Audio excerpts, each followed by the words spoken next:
La vida y la época. La vida. Primeros años. Sigismund Shlomo Freud nació el 6 de mayo de 1856 en la localidad de Freiberg im Maren, hoy Tibor, en la República Checa, situada en el corazón de Moravia, una región del Imperio Austriaco a la que su familia, dedicada al comercio, se había trasladado. El padre, Jacob, de carácter débil y acomodaticio, se había casado en 2 ocasiones anteriores y, al contraer matrimonio por tercera vez, contaba ya con 2 hijos, Emmanuel y Philip. La situación resultó algo peculiar, ya que su nueva esposa, Amalia Nathansen, era más joven que el primogénito. De acuerdo con la costumbre judía, el nacimiento de Sigismund y su posterior circuncisión quedó anotado en el libro de registro familiar. Sin embargo, su niñez no estuvo marcada por una rígida observancia de la ley, Mesaque. Su familia, muy numerosa, no se mostraba demasiado apegada a las tradiciones y el joven Sigismund creció bastante al margen de las creencias de sus antepasados. Para Freud, quien no dudó en declararse ateo y contrario a cualquier religión, el judaísmo fue ante todo un acervo cultural al que se sentía ligado y no un culto con sus ritos y obligaciones. Diversos reveses económicos obligaron a la familia a trasladarse a Leipzig, primero, y a Viena, después. Transcurrieron varios años antes de que Sigismund y sus hermanos, Julius, Anna, Regina, Marie, Esther, Pauline y Alexander, disfrutasen de una cierta estabilidad.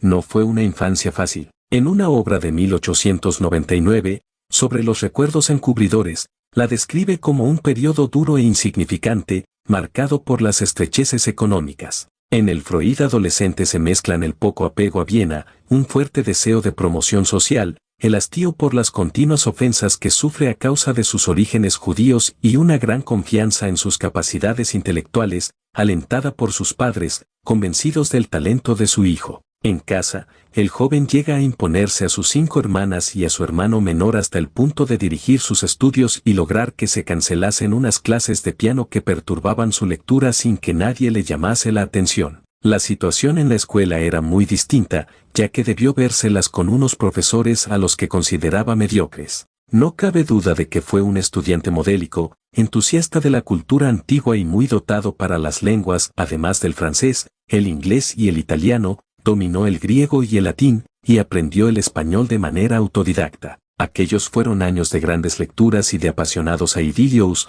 aunque su timidez siempre le impidió declararse. Los estudios y el mundo del trabajo. Tras haber considerado la posibilidad de cursar derecho movido por su interés por los problemas sociales, Freud optó por medicina. Tal como cuenta en sus memorias, se sintió atraído por la disciplina al reflexionar sobre algunos fragmentos de Goethe. De manera en absoluto premeditada, decidió dedicarse al estudio de la naturaleza como si de una misión vital se tratase. Por aquel entonces, dejó de firmar con su nombre completo en favor de la forma abreviada, Sigmund. La investigación y la lectura ocupaban todo su tiempo. Se adentró con pasión en la obra del filósofo Ludwig Feuerbach, uno de sus favoritos. Sus meditaciones sobre la realidad, su lucha contra los prejuicios, las creencias y la superstición, y su actitud crítica hacia la religión fascinaron al joven estudiante. Con todo, sus creencias eran mucho más amplias. Solía leer a autores como Aristóteles, el pedagogo alemán Jean Paul o el filósofo y economista inglés John Stuart Mill, de quien llegó a traducir algunos ensayos. También comenzó a asistir a las clases del filósofo Franz Brentano, defensor de Darwin y gran conocedor de la psicología y del pensamiento aristotélico. Al parecer, el estudio del sistema nervioso le atrajo poderosamente, aunque se interesó más por la observación de ciertos fenómenos que por la experimentación en sentido estricto. Siguió con pasión los cursos del fisiólogo Ernst Brücke, en el que vio una suerte de figura paterna, y se codeó con sus alumnos y colaboradores, en especial con Joseph Breuer, muy interesado por la fisiopatología, y que, en poco tiempo, se convirtió en otro de sus referentes, hasta el punto de garantizarle apoyo profesional e incluso económico después de que Jacob, el padre de Freud, sufriese un grave revés tras la quiebra de la bolsa en 1873. La familia y las primeras teorías. Su licenciatura, obtenida en 1881, no cambió mucho su vida ni tampoco mejoró sus ingresos. Poco después de que Brücke lo convenciese para que se dedicase de manera exclusiva a la medicina, comenzó a trabajar como ayudante en el Hospital General de Viena, donde pasó por varios departamentos hasta conocer al neurólogo Hermann Nadnegel y, sobre todo, al neuropsiquiatra Theodor Meinert, quien supo reconocer su valía frente a otros aspirantes menos dotados y le permitió proseguir su carrera profesional. En 1884, un tanto desazonado por su experiencia laboral, inició una investigación sobre los efectos de la cocaína y, pese a que llegó a publicar un artículo al respecto, vio como otro colega se le adelantaba. El oculista Carl Coller había experimentado el fármaco con cobayas y realizó una contribución significativa a la cirugía oftálmica utilizando este producto como anestésico local. Por si fuera poco, su estudio recibió críticas muy severas,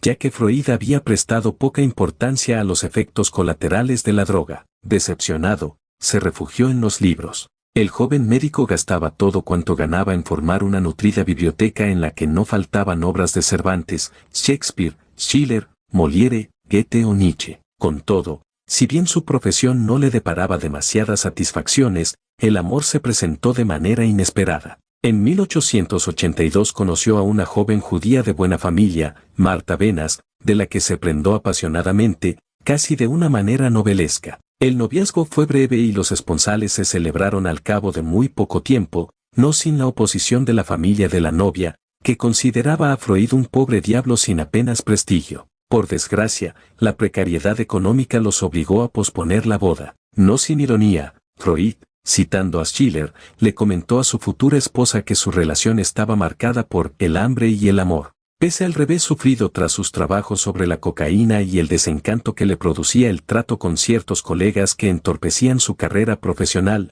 Freud prosiguió con sus tareas hasta que, gracias a una recomendación de Brücke, obtuvo una beca para ampliar sus estudios en París, a donde llegó en otoño de 1885. Si bien en un primer momento se dedicó a la investigación anatómica en el Hospital de la Salpêtrière, muy pronto se interesó por los avances que Jean-Martin Charcot estaba realizando en el tratamiento de la histeria. Sus clases prácticas lo familiarizaron con una manera completamente desconocida de considerar los trastornos psiquiátricos y, sobre todo, le mostraron las posibilidades terapéuticas de la hipnosis, que el médico francés empleaba con gran éxito. Los 6 meses en la capital francesa pasaron con demasiada rapidez. En la primavera de 1886, se encontraba de nuevo en Viena. En el periódico Neue Presse apareció un pequeño anuncio: el doctor Sigmund Freud, profesor de enfermedades nerviosas en la universidad, ha regresado de su viaje de estudios y abre su consulta en el número 7 de la Rathausstraße,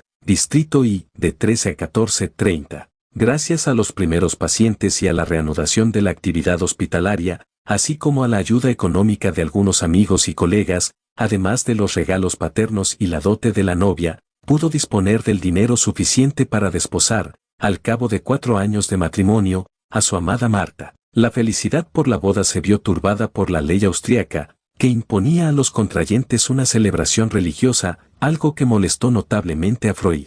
Un año después, se comunicó a los familiares el nacimiento de la primera hija, Methilde, el mismo nombre que la esposa de Breuer. Con el paso de los años, la pareja tuvo otros 5 vástagos: Jean-Martin, como Charcot; Oliver, en homenaje a Cranwell; Ernst, en honor a Brücke; Sophie, como la sobrina de su profesor; y, por último, Anna, como la hija de este, la única que, en el futuro, se interesaría por el psicoanálisis. En la universidad, Freud conoció al médico Wilhelm Fliess, recién llegado de Berlín. Poco después entablaron una amistad que duró casi 20 años y que dejó un mecenar de cartas. Freud encontró en Fliess un interlocutor comprensivo al que plantearle dudas, reflexiones e ilusiones. Cuanto más aislado se sentía en el campo médico, más se confiaba a su amigo. La colaboración con el Dr. Breuer parecía dar resultados excelentes, sobre todo por lo que respectaba al uso terapéutico de la hipnosis. De hecho, habían probado algunas variantes de los procedimientos que se habían utilizado hasta entonces y, a comienzos de 1893,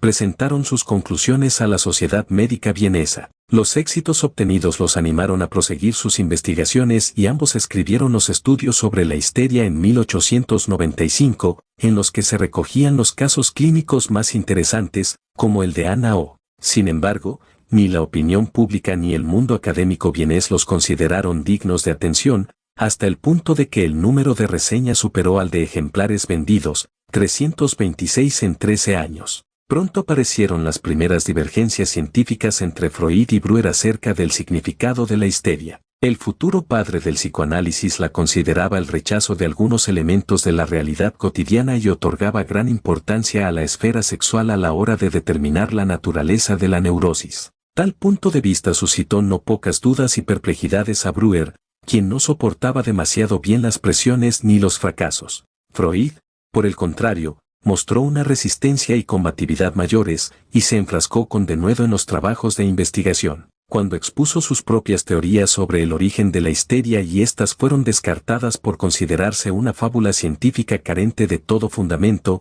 Freud confesó a Fliess su malestar. El joven médico pasaba las noches en blanco, desarrollando teorías y nuevas formulaciones, en el apartamento de Bergase 19, al que se había mudado la familia en 1891 y donde permaneció hasta 1938. Freud se sentía atrapado, aislado. Al carecer de discípulos y ayudantes, optó por centrarse en el estudio de los sueños y, en especial, el autoanálisis. Así inició una investigación sobre el paciente que más le preocupaba, él mismo. Tras abandonar las teorías iniciales sobre la seducción, según la cual las neurosis se deberían a los recuerdos reprimidos, en un primer momento, o a las fantasías, en una fase más desarrollada, de presuntos abusos sexuales experimentados en la infancia, se interesó por los procesos de la asociación libre y comparó su labor con la que realizan los arqueólogos, dedicados a excavar para completar y reconstruir aquello que los fragmentos parecen sugerir. La metáfora no era casual. Durante toda su vida,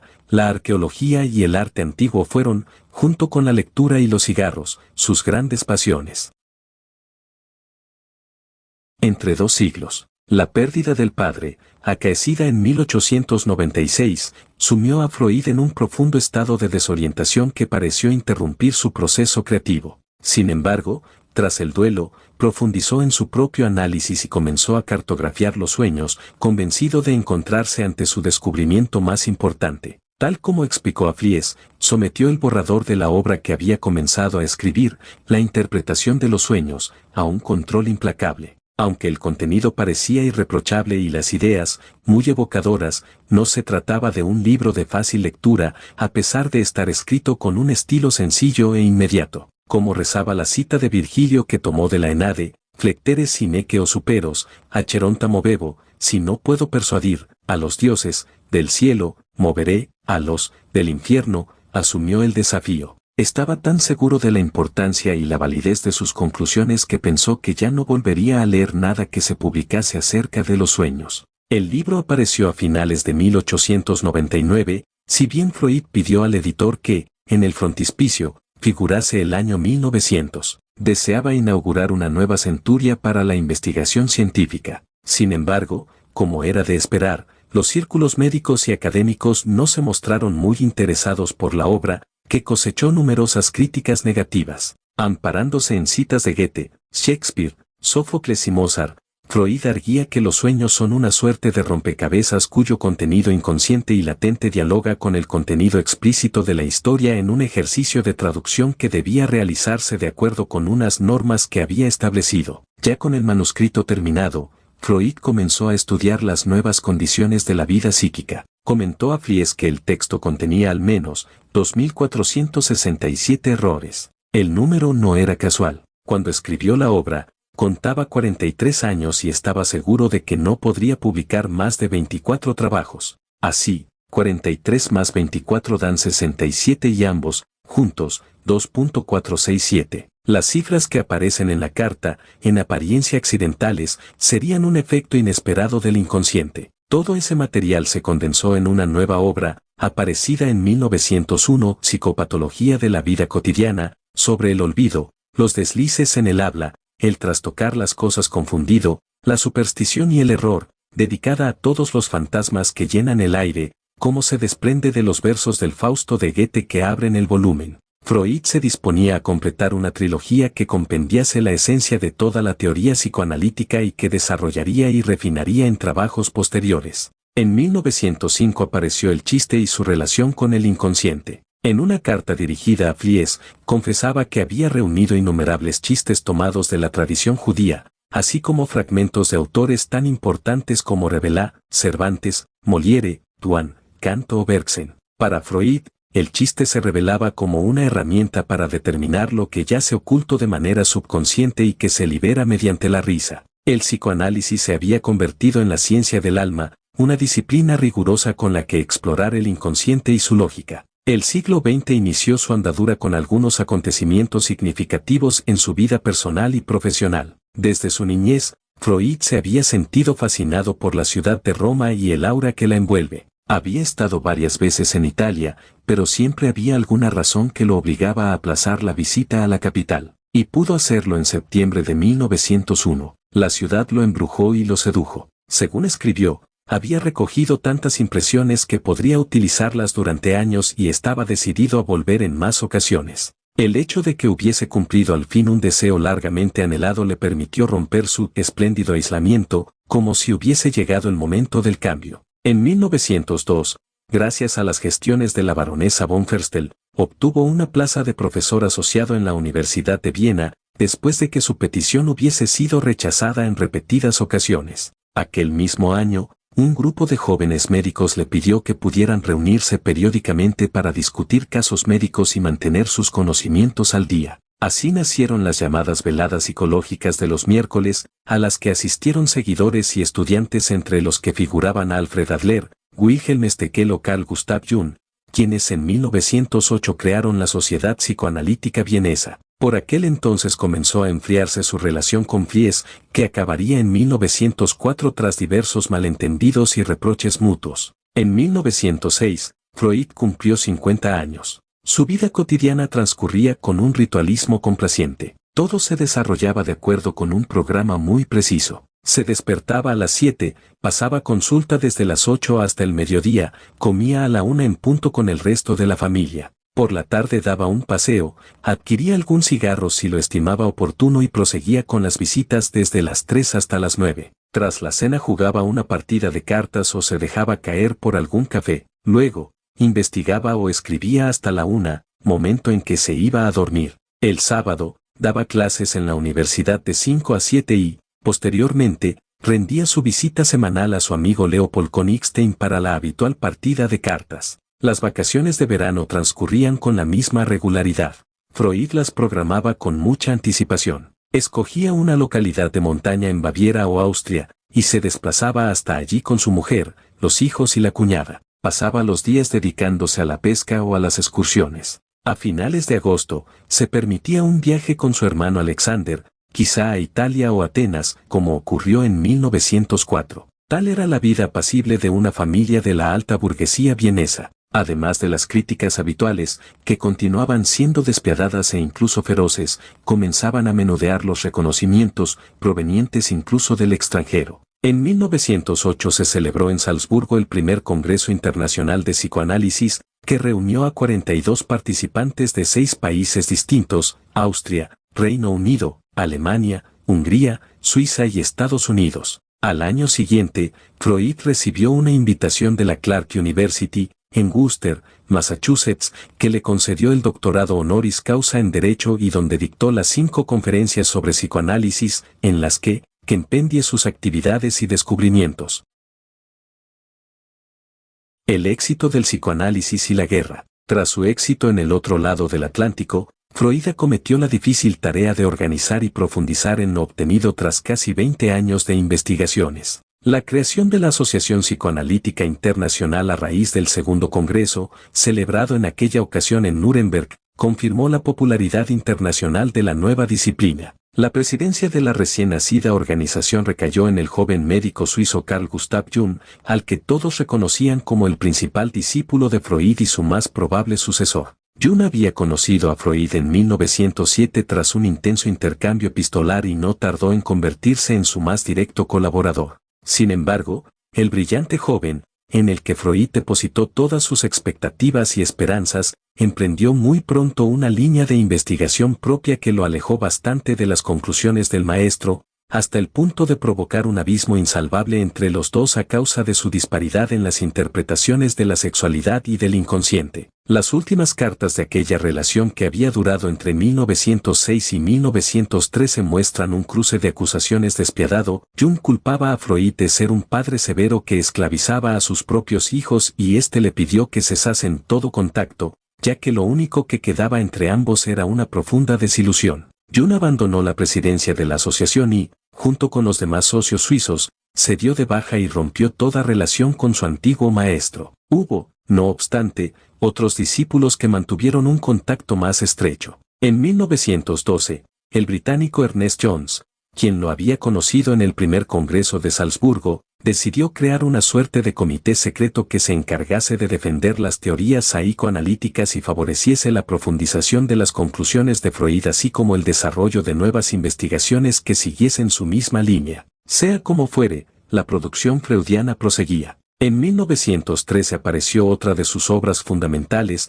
Tótem y Tabú, en la que, a través de la religión y la antropología, se asiste a la sistematización definitiva de un elemento fundamental de su teoría, el mito del padre. Poco después, y de una manera muy poco inesperada, estalló la Primera Guerra Mundial tras el asesinato del heredero del trono de Austria, el archiduque Francisco Fernando de Habsburgo. Con el paso del tiempo, Freud admitió que, al igual que sus amigos, sintió un impulso patriótico inesperado, aunque sin llegar a la exaltación belicista de otros intelectuales austriacos. Con todo, su entusiasmo se atenuó con rapidez cuando el conflicto llamó a las puertas de su domicilio, los pacientes disminuyeron, sus amigos y colegas se fueron al frente y las veladas de los miércoles se espaciaron. Sus 3 hijos parecían a salvo, ya que no se los había llamado a filas, pero no contó con la posibilidad de que se alistasen voluntarios. Cuando se firmó el armisticio, su hijo mayor, Martin, estaba preso en Italia. Freud anotaba,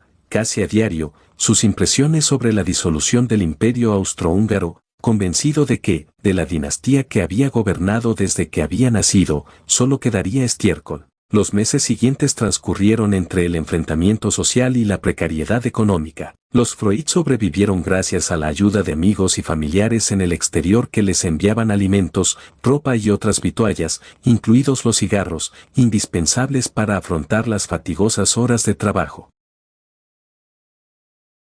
Últimos años y exilio. La situación comenzó a estabilizarse. Freud retomó sus investigaciones y llegaron nuevos pacientes, en gran número además e incluso de otras nacionalidades, sobre todo británicos y estadounidenses, hecho que lo obligó a tomar clases de inglés. En 1919 publicó un breve trabajo, titulado Lo ominoso, en el que recuperaba y desarrollaba materiales anteriores. Un año después, apareció otra de sus obras fundamentales, Más allá del principio de placer. En 1921 publicó Psicología de las masas y Análisis del yo, en la que emergía la tragedia bélica apenas conclusa, y en 1923, El yo y el ello, en la que definía la tríada formada por el yo, el superior y el ello, y establecía sus relaciones. Por lo que respecta al ámbito internacional, el prestigio de Freud era cada vez mayor, aunque siempre se mostró un tanto reticente. En 1920 participó en el Congreso Internacional de Psicoanálisis que se celebró en La Haya, el primero tras el conflicto y al que asistieron cerca de 150 miembros. Al mismo tiempo, aparecieron nuevas organizaciones profesionales, muchas en el extranjero, aumentó el número de inscripciones a la asociación y se fundaron clínicas dedicadas de manera casi exclusiva a las terapias psicoanalíticas. Sin embargo, la enfermedad y la muerte comienzan a acechar a Freud, que ya contaba 67 años. A principios de 1923, una molestia en la boca lo llevó a la consulta de Félix Deutsch, quien le aconsejó que dejase de fumar. Por desgracia, la extirpación del nódulo no era sencilla y menos si se tiene en cuenta que el doctor no era muy buen cirujano y se arriesgaba a que, en el caso de que algo saliese mal, el paciente muriese desangrado. De una manera un tanto extraña, nadie había informado a Freud de la gravedad real de la situación a pesar de que éste era plenamente consciente del problema. Al parecer, Deutsch temía que, si le contaba a Freud lo que realmente pasaba, podría suicidarse para evitar el dolor. Sea como fuere, a lo largo de los años siguientes, Freud se sometió a casi una treintena de intervenciones menores para controlar la enfermedad. Se le implantó una prótesis que le impedía hablar y oír con naturalidad, aunque no por ello interrumpió su labor investigadora. En 1930, la ciudad de Frankfurt le concedió el prestigioso premio Goethe, un honor muy bien dotado económicamente, que aceptó con gusto y que reparaba en cierto modo la desazón que le produjo saber que, una vez más, se había rechazado su candidatura para el Nobel. El verano de 1933 no deparó demasiadas esperanzas. Tras el ascenso de Hitler al poder, los nacionalsocialistas declararon que el psicoanálisis era una ciencia judía que exaltaba los instintos animales del ser humano. Freud comentó con sarcasmo que, al menos, algo se había avanzado desde la Edad Media, ya que se habían limitado a quemar sus libros y no a él. Sin embargo, la persecución era cada vez más implacable, no cesaban de subrayarse sus orígenes judaicos, aun cuando Freud siempre se había mantenido ajeno a cualquier inclinación religiosa. Los acontecimientos lo obligaron a exiliarse. El 11 de marzo de 1938,